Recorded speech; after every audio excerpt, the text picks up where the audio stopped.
আসসালামু আলাইকুম। বিটিভি চট্টগ্রাম কেন্দ্রের সংবাদে সবাইকে স্বাগত জানাচ্ছি লুবাবা ফেরদৌসী সাইকা। প্রথমে সংবাদ শিরোনাম। জাতিসংঘ সাধারণ পরিষদের ৮০তম অধিবেশনে রাতে ভাষণ দেবেন প্রধান উপদেষ্টা প্রফেসর মুহাম্মদ ইউনূস।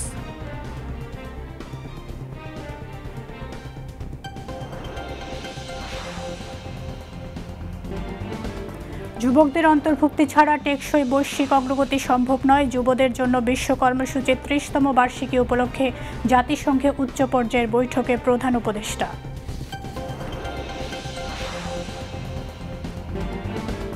ত্রয়োদশ জাতীয় সংসদ নির্বাচনে ভোট গ্রহণের প্রায় ১৪ দিন আগে ভোট দিতে পারবেন প্রবাসী বাংলাদেশিরা, জানালো ইসি।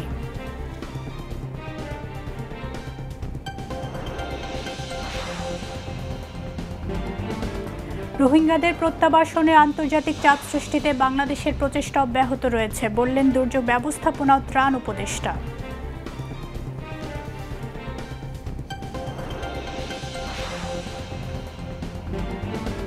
দেশে লবণ চাষ ও বিপণনে গড়ে উঠেছে এক ধরনের মধ্যস্বত্বভোগী, উপযুক্ত মূল্য পাচ্ছে না প্রান্তিক চাষিরা।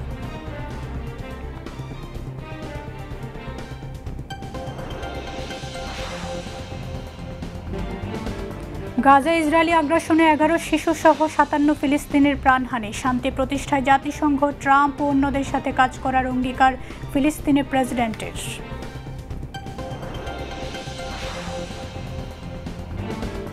এবং দুবাইয়ে পাকিস্তানের কাছে ১১ রানে হেরে এশিয়া কাপের ফাইনালে খেলার স্বপ্নভঙ্গ বাংলাদেশের।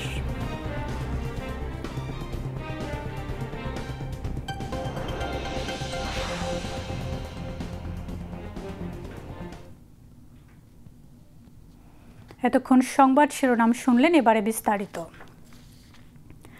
জাতিসংঘ সাধারণ পরিষদের ৮০তম অধিবেশনে আজ রাতে ভাষণ দেবেন প্রধান উপদেষ্টা প্রফেসর মুহাম্মদ ইউনূস। প্রধান উপদেষ্টা তাঁর ভাষণে বিগত এক বছরে দেশে বাস্তবায়িত সংস্কার এবং আসন্ন জাতীয় নির্বাচনের মাধ্যমে একটি সত্যিকারের গণতান্ত্রিক রাষ্ট্র ব্যবস্থা প্রতিষ্ঠার অঙ্গীকার বিশ্ব নেতাদের সামনে তুলে ধরবেন।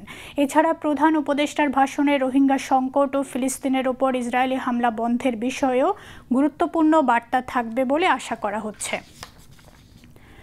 বেকারত্ব টেকসই উন্নয়নের সবচেয়ে বড় চ্যালেঞ্জ উল্লেখ করে প্রধান উপদেষ্টা প্রফেসর মুহাম্মদ ইউনূস বলেছেন, যুবকদের অন্তর্ভুক্তি ছাড়া টেকসই বৈশ্বিক অগ্রগতি সম্ভব নয়। প্রযুক্তি উদ্ভাবনের মাধ্যমে যুবকদের অন্তর্ভুক্তির বিশাল সম্ভাবনা রয়েছে। বৃহস্পতিবার নিউ ইয়র্কে যুবদের জন্য বিশ্ব কর্মসূচির ৩০তম বার্ষিকী উপলক্ষে জাতিসংঘ সাধারণ পরিষদের অধিবেশনের সাইডলাইনে আয়োজিত এক উচ্চ পর্যায়ের বৈঠকে কথা বলেন প্রধান উপদেষ্টা। নিউ ইয়র্ক থেকে আমাদের বিশেষ প্রতিনিধি খুরশেদ আলমের পাঠানো তথ্য ভিডিও চিত্র নিয়ে শামসুল আলমের প্রতিবেদন। ক্যামেরায় ছিলেন মোহাম্মদ মনিরুজ্জামান। জাতিসংঘ সাধারণ পরিষদের ৮০তম অধিবেশনের সাইডলাইনে আয়োজন করা হয় যুবদের জন্য বিশ্ব কর্মসূচির ৩০তম বার্ষিকী উপলক্ষে উচ্চ পর্যায়ের এক বৈঠকের। বৃহস্পতিবার সকালে জাতিসংঘ সদর দপ্তরে আয়োজিত উচ্চ পর্যায়ের এই বৈঠকে অংশ নেন প্রধান উপদেষ্টা প্রফেসর মোহাম্মদ ইউনূস। বক্তব্যে প্রফেসর ইউনূস বলেন, যুবকদের অন্তর্ভুক্তি ছাড়া টেকসই বৈশ্বিক অগ্রগতি সম্ভব নয়। প্রযুক্তি উদ্ভাবনের মাধ্যমে বিশাল সম্ভাবনা রয়েছে যুবকদের অন্তর্ভুক্তির। Bangladesh is the 8th most populous country in the world with 180 million people. That's a big population. But the point I want to draw attention to, half the population are 180, 90 million are under the age of 27. It's a very young population. It tells us something. Last year in Bangladesh we witnessed an extraordinary power of youth. They rose with courage to end years of autocracy, reset our nation's course, and entrusted me with the responsibility of steering reforms and democratic transition. They overthrew the government just simply by being on the street and taking bullets on their chest. Doctor Yunus বলেন, কোনো দেশ একা যুব শক্তিকে ক্ষমতায়িত করতে পারে না, এজন্য প্রয়োজন বৈশ্বিক সহযোগিতা। Around the world, young people are recognized as agents of change. That's taken for granted. But the issue is, how big is the change? That we have to figure out. We know they are the first to suffer from the persisting inequalities, conflicts, climate change, protectionism, and digital divide. But lasting global progress cannot be achieved without youth inclusion. Technology is the language of the youth. I think this is a key issue when we are talking about youth. They are different, not like previous generations. They are a universal generation. This will make the gap between the old and the new generation bigger and bigger and bigger. Entrepreneurship is the future of the youth, not jobs. We keep talking about jobs, but empowered by the technology in the hands of the youth, it will be the creativity and entrepreneurship which will be the path of the young people. Shamsul Alam, BTV news. কৃত্রিম বুদ্ধিমত্তা কিংবা ভবিষ্যতে আসা প্রযুক্তির অপব্যবহার বন্ধে এই ধরনের প্রযুক্তি নিয়ন্ত্রণ করার উপায় বের করার আহ্বান জানিয়েছেন প্রধান উপদেষ্টা প্রফেসর মুহাম্মদ ইউনূস। বৃহস্পতিবার সবার জন্য মানবাধিকার, সর্বত্র মানবাধিকার আমাদের অভিন্ন মানবতার মূল বিষয় শীর্ষক জাতিসংঘের একটি উচ্চ পর্যায়ের অনুষ্ঠানে তিনি কথা বলেন। নিউ ইয়র্কে জাতিসংঘের সাধারণ পরিষদের অধিবেশনের ফাঁকে জাতিসংঘের মানবাধিকার বিষয়ক সংস্থা UNHCR এর অনুষ্ঠানের আয়োজন করে।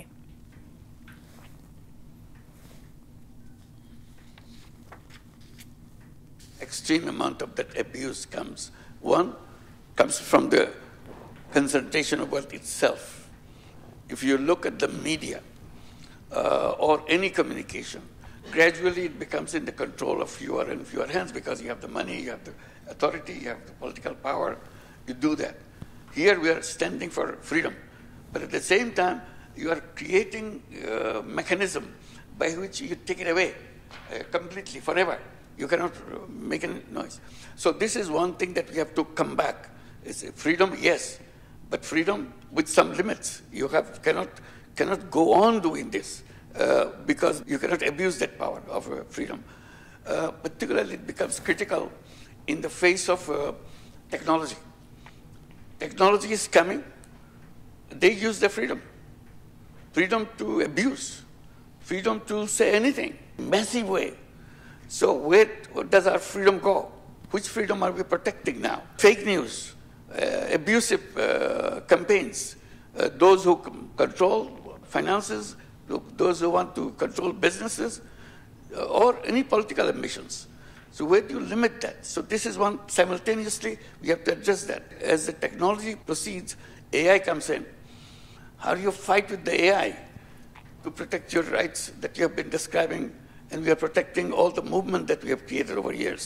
So how do you put the limits on the AI and future technologies that will be coming? So when you try to protect one, you release another power on the other side.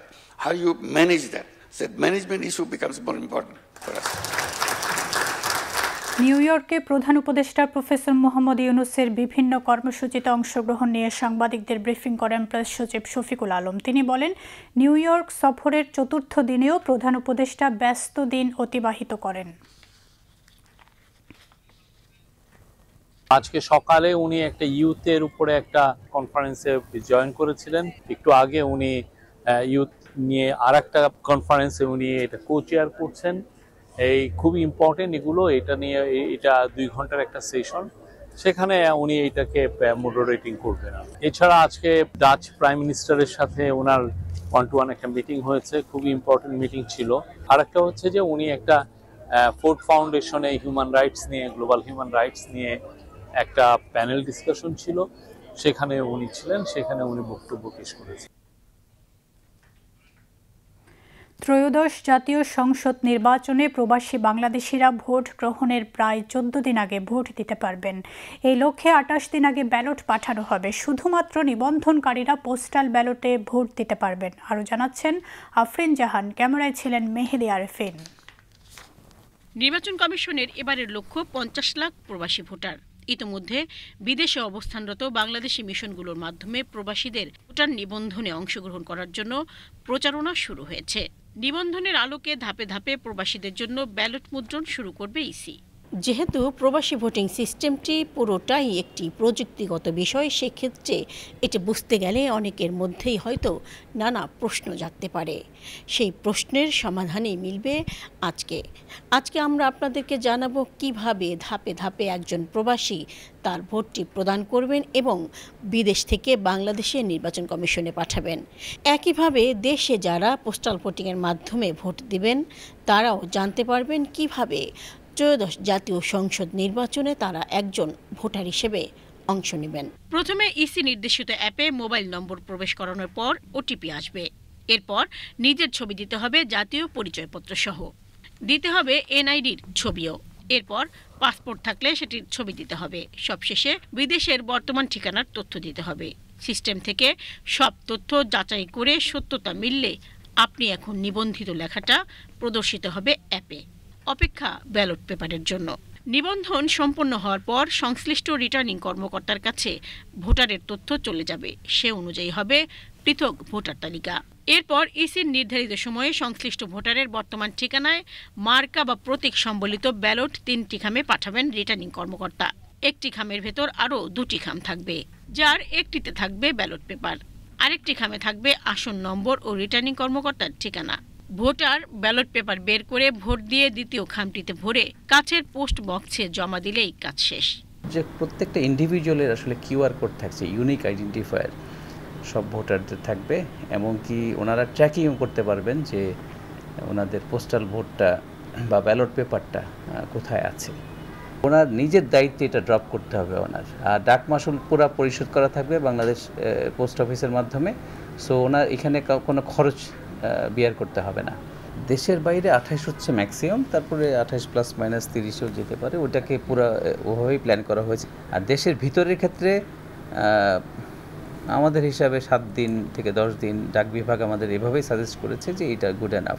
এদিকে দেশের সরকারি বেসরকারি চাকুরিজীবী, কারাগারের বন্দী এবং নির্বাচনী কাজে যুক্ত নাগরিকরা এবার পোস্টাল ব্যালটের মাধ্যমে ভোট দিবেন। তবে এর জন্য তাদের প্রবাসী ভোটিং সিস্টেমের মতো করেই নিবন্ধন করতে হবে। এসব ব্যক্তিদের কাছে ভোট গ্রহণের 1 সপ্তাহ আগে ব্যালট পেপার পাঠানো হবে। এতগুলো নির্বাচনে প্রবাসী কোনো ব্যক্তি একটা ভোটও এখানে দেন নাই। আমাদের জানা মতে প্রায় 1.5 কোটি মানুষ দেশের বাইরে থাকেন। এটা তো আমাদের নৈতিক দায়িত্ব এটা ইনশিওর করার। শিডিউল ঘোষণার থেকে ভোট কাস্টিংয়ের ডেটের ভিতরে আমাদের সময়টা হচ্ছে 60 দিন।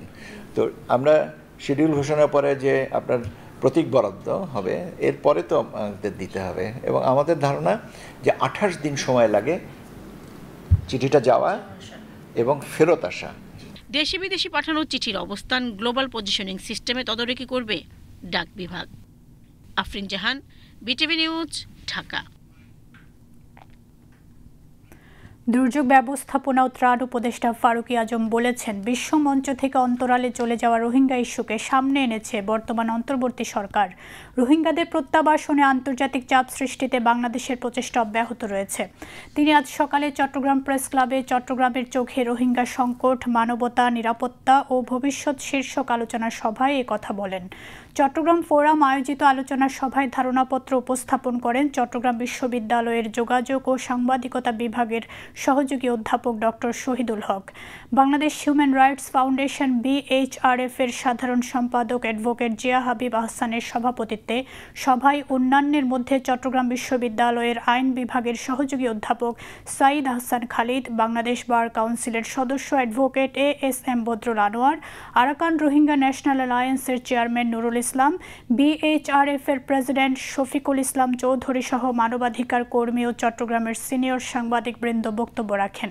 প্রধান অতিথির বক্তব্যে দুর্যোগ ব্যবস্থাপনা ও ত্রাণ উপদেষ্টা বলেন, রোহিঙ্গা সমস্যা শুধু বাংলাদেশ নয়, সারা বিশ্বের সমস্যা। তা মোকাবেলায় সকলকে একসঙ্গে কাজ করতে হবে। রোহিঙ্গা ইস্যুটি অন্তরালে চলে গিয়েছিল বিশ্বমঞ্চ থেকে, সেটিকে আবার আমরা বিশ্বমঞ্চে সকল প্রেক্ষিতে আমরা সেটাকে সোচ্চার করার চেষ্টা করছি, আমরা তুলে নিয়ে আসছি। এই সংকটটা এটা আমাদের সংকট না, বাংলাদেশের সংকট, এটা আন্তর্জাতিক সংকট। সুতরাং এর যদি সমাধান করতে হয় আন্তর্জাতিকভাবে সবাইকে নিয়ে এটা সমাধান করতে হবে। আমাদের জন্য এই ক্রাইসিসটা একটা ত্রিশঙ্কু অবস্থা। একটা হচ্ছে যে আমাদের লিমিটেড রিসোর্স দিয়ে এটাকে আমাদের দেখতে হচ্ছে। আইন শৃঙ্খলা পরিস্থিতি এটার কারণে যেটা স্থানীয় পর্যায়ে সৃষ্টি হচ্ছে সেটা মিটিগেট করতে হচ্ছে, এবং এর সাথে জড়িয়ে আছে আরেকটা বড় ধরনের সংকট, সেটা হচ্ছে মাদক সংকট। এই রোহিঙ্গাদের একটা বিপুল সংখ্যক অংশ এর মাদকের সাথে যুক্ত হয়ে আছে, এবং এই মাদকের অর্থনীতিটাই সীমান্তের ওপারে নানা রকমের যারা যে সমস্ত বাহিনীগুলো গড়ে উঠতেছে সেইগুলিকে আর্থিক সামর্থ্য যোগাচ্ছে। এটা যদি আমরা সরকার অত্যন্ত নিবিষ্ট মনের চেষ্টা করছে, আমাদের আইন শৃঙ্খলা বাহিনী চেষ্টা করছে, ইদানিং এটা বহুলাংশ বন্ধ হয়েছে বলতে পারি, কিন্তু একেবারে এটা বন্ধ হয় নাই। তবে এটা এই মাদকটা একটা বড় ধরনের সংকট সৃষ্টি করেছে সরকারের জন্য, এবং স্থানীয়ভাবে কক্সবাজার অঞ্চলে নানা রকমের সামাজিক সংকটও সৃষ্টি হচ্ছে। এবার আন্তর্জাতিক সংবাদ।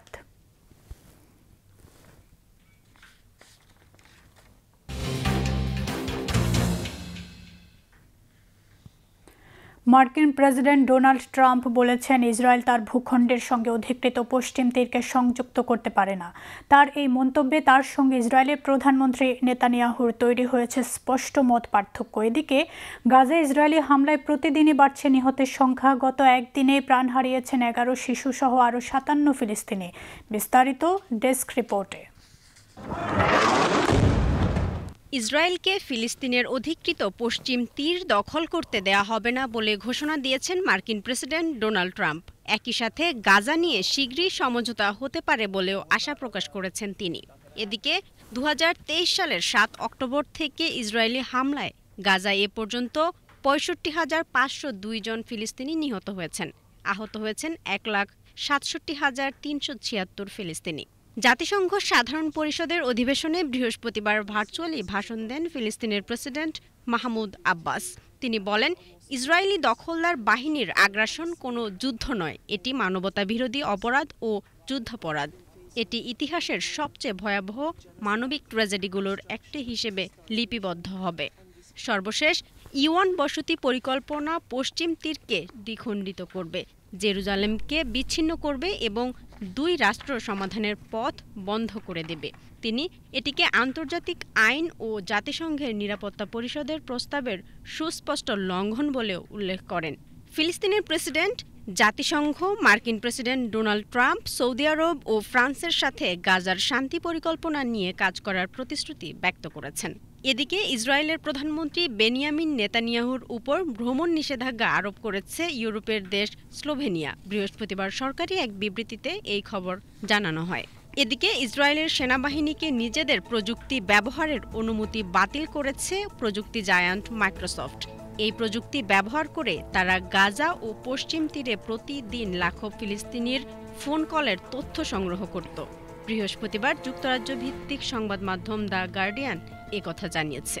গত সপ্তাহের শেষের দিকে মাইক্রোসফট ইসরায়েলের কর্মকর্তাদের জানিয়েছে তাদের সেনাবাহিনীর অভিজাত গোয়েন্দা সংস্থা ইউনিট 8200 কোম্পানির শর্ত লঙ্ঘন করেছে। ইসরায়েলের সেনাবাহিনী মাইক্রোসফটের আজুর ক্লাউড কম্পিউটিং প্ল্যাটফর্মে নজরদারি বিশাল ডেটা সংগ্রহ করেছিল। ইউনিট 8200 কর্তৃক মাইক্রোসফটের আজুর প্ল্যাটফর্ম ব্যবহার নিয়ে গত মাসে একটি অনুসন্ধানী প্রতিবেদন প্রকাশ করেছিল গার্ডিয়ান। এই প্রতিবেদনের জেরেই ইসরায়েলের সেনাবাহিনী গোয়েন্দা সংস্থাটির কিছু প্রযুক্তি ব্যবহারের অনুমতি বাতিল করল মাইক্রোসফট। জাকিয়া জামান, আনিকা, বিটিভি নিউজ। মার্কিন প্রেসিডেন্ট ডোনাল্ড ট্রাম্প তুরস্কের প্রেসিডেন্ট রিসেপ তাইয়েপ এরদোয়ানকে ইউক্রেন যুদ্ধের কারণে রাশিয়ার তেল কেনা বন্ধ করার আহ্বান জানিয়েছেন। এরদোয়ান মার্কিন স্টেলথ যুদ্ধবিমান কেনার জন্য দীর্ঘ প্রতীক্ষিত চুক্তি করতে যাওয়ার মধ্যে বৃহস্পতিবার এই আহ্বান জানান ট্রাম্প এবং এরদোয়ান 25 সেপ্টেম্বর ওয়াশিংটন ডিসির হোয়াইট হাউসের ওভাল অফিসে সাক্ষাৎ করেন। ট্রাম্প এরদোয়ানকে রাশিয়ার প্রেসিডেন্ট ভ্লাদিমির পুতিনের উপর তার প্রভাব ব্যবহার করে ইউক্রেনে মস্কোর আক্রমণ বন্ধ করার আহ্বান জানান। ট্রাম্প বলেন, পুতিন এবং ইউক্রেনের প্রেসিডেন্ট ভলোদিমির জেলেনস্কি উভয়ের কাছে এরদোয়ান খুব সম্মানিত এবং তিনি চাইলে এতে বড় প্রভাব ফেলতে পারেন।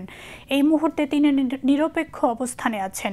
বিবিসি জানায়, তুরস্ককে বছরের পর বছর ধরে মার্কিন F-35 কিনতে বাধা দেওয়া হচ্ছে। 2019 সালে রাশিয়া থেকে বিমান প্রতিরক্ষা ব্যবস্থা অর্জনের পর যুদ্ধ বিমানের যন্ত্রাংশ তৈরির একটি কর্মসূচি থেকে তুরস্ককে বহিষ্কার করা হয়েছিল।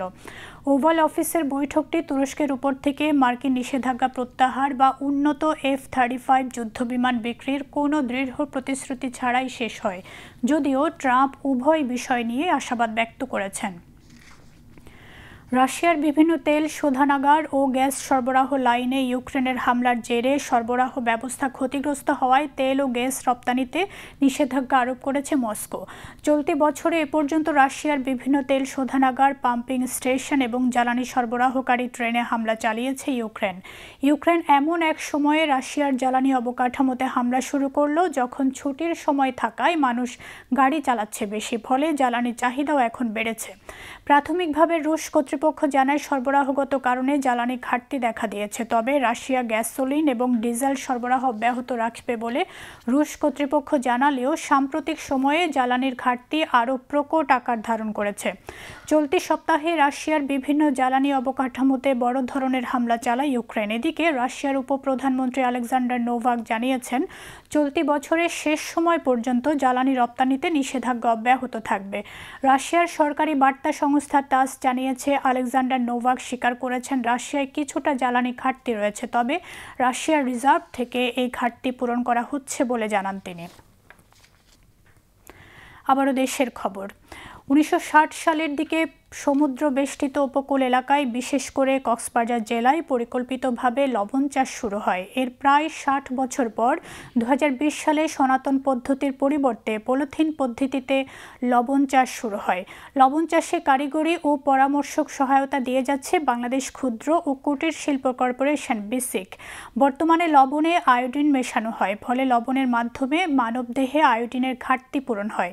দেশের লবণ শিল্প অভ্যন্তরীণ চাহিদার প্রায় পুরোটাই মেটাচ্ছে, ফলে বিদেশ থেকে লবণ আমদানি করতে হচ্ছে না। দেশে মানসম্মত লবণ উৎপাদন হলেও প্রান্তিক চাষিরা উপযুক্ত মূল্য পাচ্ছে না। লবণ চাষ ও বিপণনের মধ্যে গড়ে উঠেছে এক ধরনের মধ্যস্বত্বভোগী। লাভের অংশের অধিকাংশই যাচ্ছে তাদের পকেটে। এই প্রবণতা ঠেকাতে বিসিকের সহায়তায় গড়ে উঠেছে লবণ চাষী সমিতি। কক্সবাজার জেলার লবণ চাষ এলাকা ও উৎপাদন প্রক্রিয়া সরেজমিনে পরিদর্শন করে রিপোর্ট করছেন জাহিদুল ইসলাম।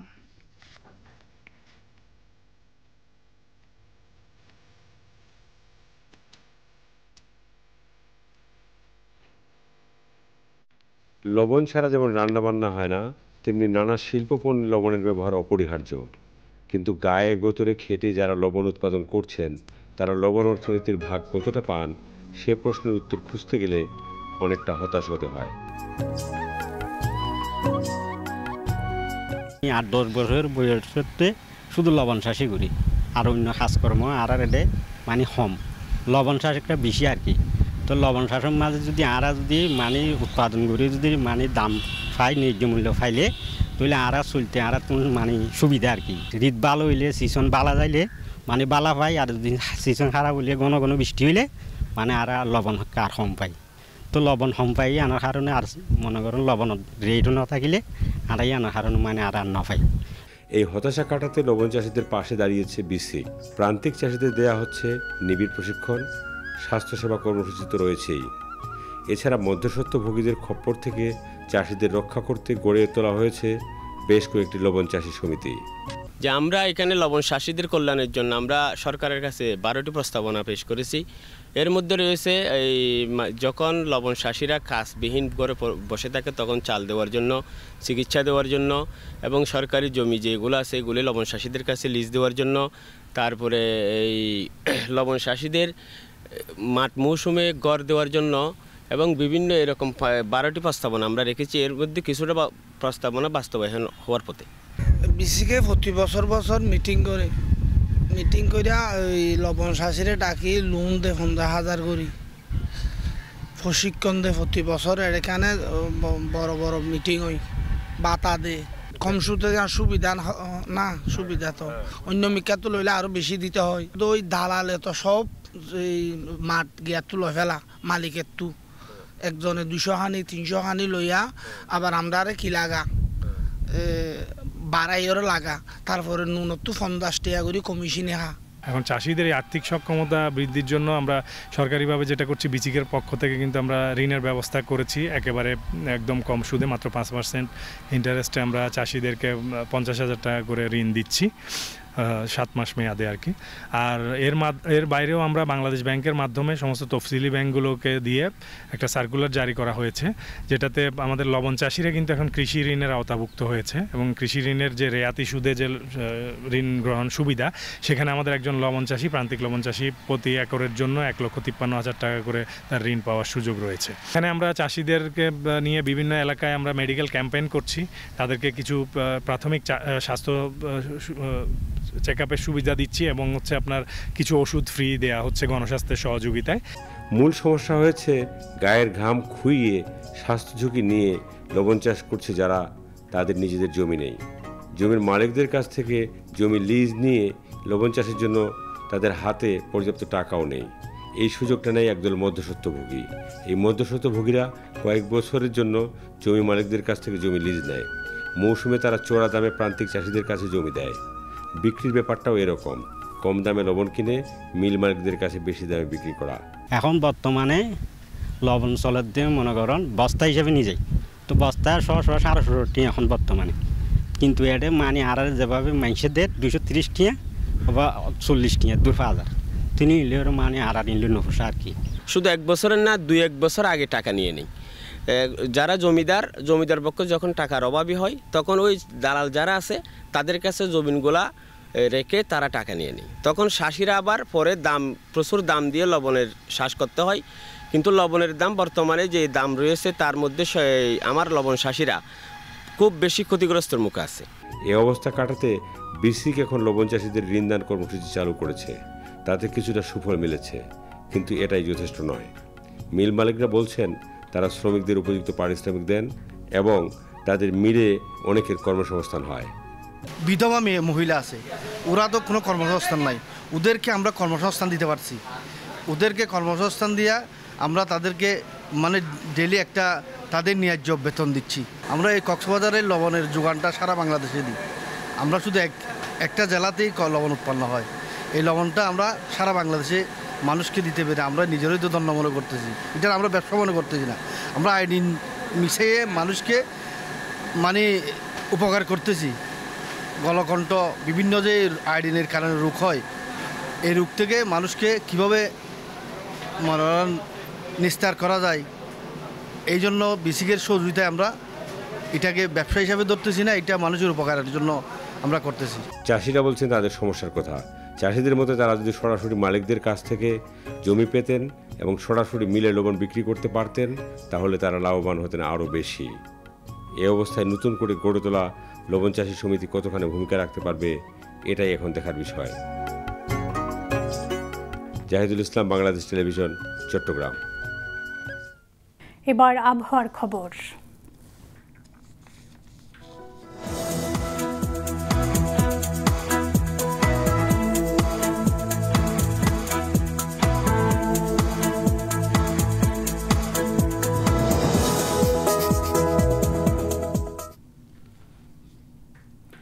উড়িষ্যা অন্ধ্র উপকূলের অদূরে উত্তর পশ্চিম বঙ্গোপসাগর ও তৎসংলগ্ন পশ্চিম মধ্য বঙ্গোপসাগর এলাকায় সৃষ্ট একটি লঘুচাপ আজ সকালে সুস্পষ্ট লঘুচাপে পরিণত হয়েছে।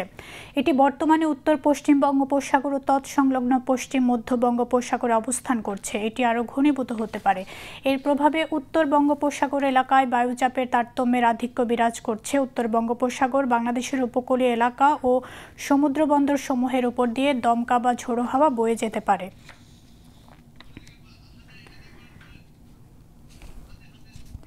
চট্টগ্রাম, কক্সবাজার, মোংলা ও পায়রা সমুদ্র বন্দরকে 3 নম্বর স্থানীয় সতর্ক সংকেত, আমি আবার বলছি 3 নম্বর স্থানীয় সতর্ক সংকেত দেখিয়ে যেতে বলা হয়েছে।